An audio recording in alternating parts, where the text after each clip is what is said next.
சந்தர்ப்பத்தை நழுக விட்டுட்டு நாங்க கவலைப்படுவோம். சக்கராத்துல போயிட்டு சக்கராத்துல கேட்போம். சக்கராத்துல அல்லாஹ்ட்ட கேட்கிற ரெண்டு விஷயம் தான், கேட்டுக்கோங்க. சக்கராத்துல கேட்கிற எத்தனை விஷயம் என்ன சொல்லுங்க பாப்போம்?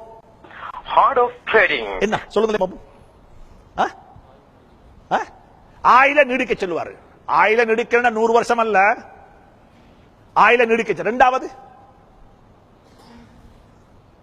وَأَنْفِقُوا مِمَّا رَزَقْنَاكُمْ مِنْ قَبْلِ أَنْ يَأْتِيَ أَحَدَكُمُ الْمَوْتُ فَيَقُولَ رَبِّ لَوْلَا أَخَّرْتَنِي إِلَى أَجَلٍ قَرِيبٍ.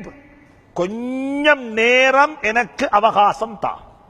1 வருஷம் தேவையில்லை, 2 ரக்காத்து தொழுகிற நேரமும் தேவையில்லை.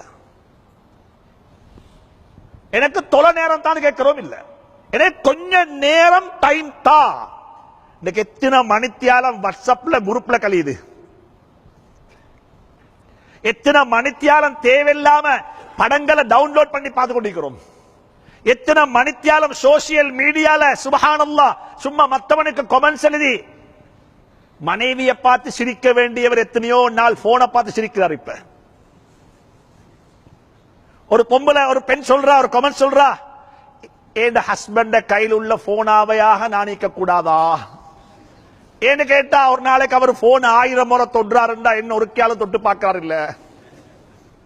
அந்த போனாக இருந்திருந்தா நான் என் ஹஸ்பண்ட கை கூட பட்டிக்குமே. சில உலமாக்களுடைய கருத்து என்ன தெரியுமா? இன்றைக்கு இந்த உலகத்தில் இருக்கிற சிலை எது? கையில் உள்ள மொபைல் போன் தான்.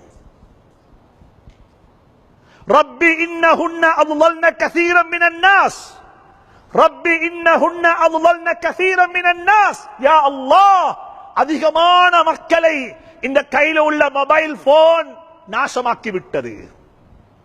எத்தனையோ டிவோர்ஸ், எத்தனையோ டிவோர்ஸ். 500க்கு மேற்பட்ட கவுன்சிலிங் செஞ்சு போட்டு சொல்றேன். எத்தனையோ பெண்களுடைய வீட்டுக்கு வந்த மிஸ் கால் டிவோர்ஸ் ஆக மாறிக்குது. எத்தனையோ பெண்களுடைய வீட்டுக்கு வந்த என்ன கால்? மிஸ் கால் டிவோர்ஸ் ஆக மாறிக்குது. எத்தனையோ பேர் அடிச்ச தவறுதலாக டயல் பண்ண நம்பர் அவங்களோட வாழ்க்கைக்கு உலை வைத்திருக்குது. எத்தனையோ பேருடைய கையில் உள்ள வாட்ஸ்அப் அந்த போன் பிள்ளைகளுக்கு வாப்பா உம்மா மீது வெறுப்பேற்படுத்திக்குது. எல்லாருக்கும் சொல்றேன், எனக்கும் சேர்த்து சொல்றேன். இந்த பயான என்ன கேட்டு இந்த சிரிப்பா இப்ப எனக்கும் சேர்த்து சொல்றேன். இதுக்கு ஒரு டைம் லிமிட் வைக்கணும், இதுக்கு ஒரு கட்டுப்பாடு வைக்கணும், இதுக்கு ஒரு கண்ட்ரோல் வரணும். இல்லை என்றா எங்கட வாழ்க்கை நாசமாகி. வாப்பா உம்மாவோட இல்ல, புள்ள மகனோட இல்ல, எல்லாரும் இருக்கிறாங்க வாட்ஸ்அப்ல. வாட்ஸ்அப்ல சோறு சாப்பிட்டோன்னே நோன கேட்டாம எப்படி இங்க கோழி பொரிச்சது? கோழியா? நான் சாப்பிட்டேனா? சாப்பிட்டு முழுங்கி போட்டு சாப்பிட்டான்னு கேட்கிறாரு. அது அவனுக்கு பசி போனதே தெரியா. ஒரு உம்மா மகளை கூப்பிட்டா மகால் மகால் மகால் என்று சொல்லி அவன் ஆன்சர் பண்ணவே இல்லையா. பார்த்தா ஒன்னும் செய்யலாம், வாட்ஸ்அப்ல எடுத்து மகளுக்கு ஹாய்ண்டாவாம், வை உம்மான்னு கேட்காம.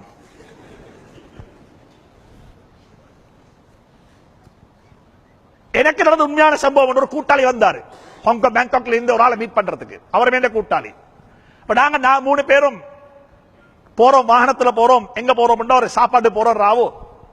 அப்ப நான் முன்னுக்கு நிக்கிறேன், இந்த பேங்காக் வந்த கூட்டாளி பின்னுக்கு நிக்கிறார். இன்னும் அந்த என் மத்த கூட்டாளி முன்னுக்கு அவர் கார் ஓட்டுறாரு. எவ்வளோ இவர் ட்ரை பண்றாரு, வந்தவர் பேசுறதுக்கு இவரோட பேச டைம் கிடைக்குது இல்ல. கிட்டத்தட்ட அரை நாள் ஆச்சு, பேச கிடைக்குது இல்ல.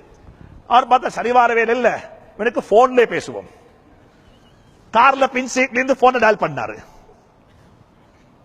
அவர் பேசுறாரு, அவருக்கு தெரியாதே பின் சீட்ல இருந்து தான் பேசுறாருன்னு தெரியும் அவருக்கு. இதுதான் ரப்பி இன்னஹுன்ன அضللن كثيرا من الناس. புள்ளைய பார்த்து சிரிக்க வேண்டியவர் வாட்ஸ்அப்பை பார்த்து சிரிக்கிறார். புள்ளைய பார்த்து சிரிச்ச நாளே ஞாபகம் இல்ல, போனை பார்த்து எத்தனையோ நாள் சிரிச்சு கொண்டே போயிட்டது.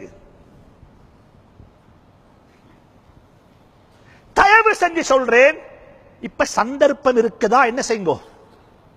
சந்தர்ப்பத்தை பயன்படுத்துங்க.